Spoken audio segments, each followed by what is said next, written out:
The Roman Empire was a place where gods and mortals walked hand in hand, where marble temples scraped the heavens, and where the roar of the Colosseum echoed through the ages. But beneath its grandeur, Rome was a city of shadows where senators plotted in whispers, where emperors ruled with an iron fist, and where ambition often turned to bloodshed. Today, we're diving into the most epic stories of the Roman Empire, where the line between heroism and tyranny blurred, and where the fate of civilization hung in the balance. Our journey begins with a man who would change Rome forever: Julius Caesar. He was a general, a statesman, and a visionary who believed he was destined for greatness. But the Senate saw him as a threat, a man who wanted to be king. On the Ides of March 44 BCE, Caesar walked into the Senate, unaware that his own allies had turned against him. "Et tu, Brute," he whispered as Brutus plunged the final dagger into his heart. Caesar's assassination shocked the world, but it also set the stage for the rise of Augustus, who would become Rome's first emperor.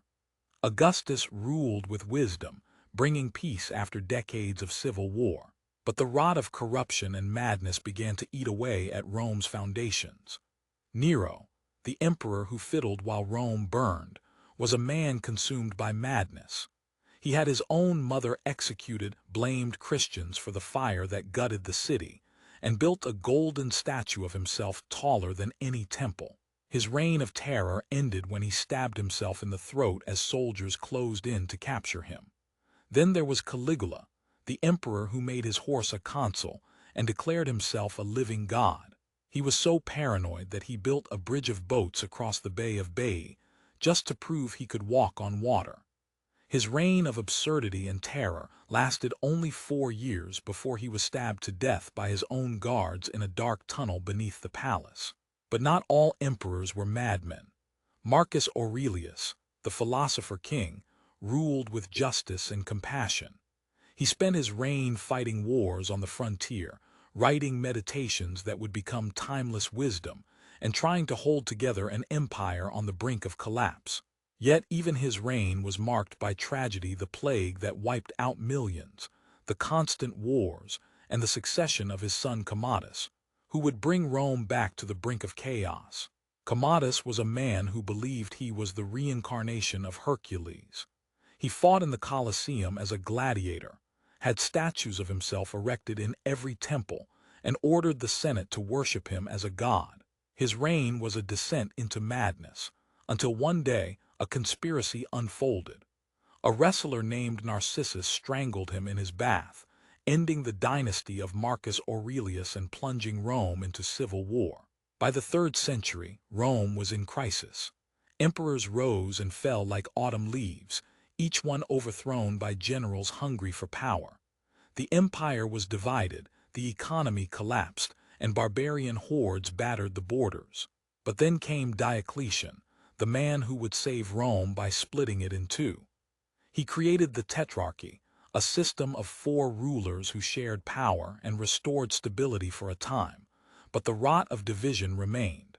The final act of Rome's story began with Constantine, the first Christian emperor. He won the Battle of Milvian Bridge after seeing a vision of the cross in the sky, legalized Christianity, and built a new capital in Constantinople. But even as Rome adopted a new faith, its western half was crumbling. In 410, the Visigoths sacked Rome, the first time the city had fallen in 800 years. The once mighty legions were gone, the forums were silent, and the empire that had once stretched from Britain to Syria was fracturing into chaos.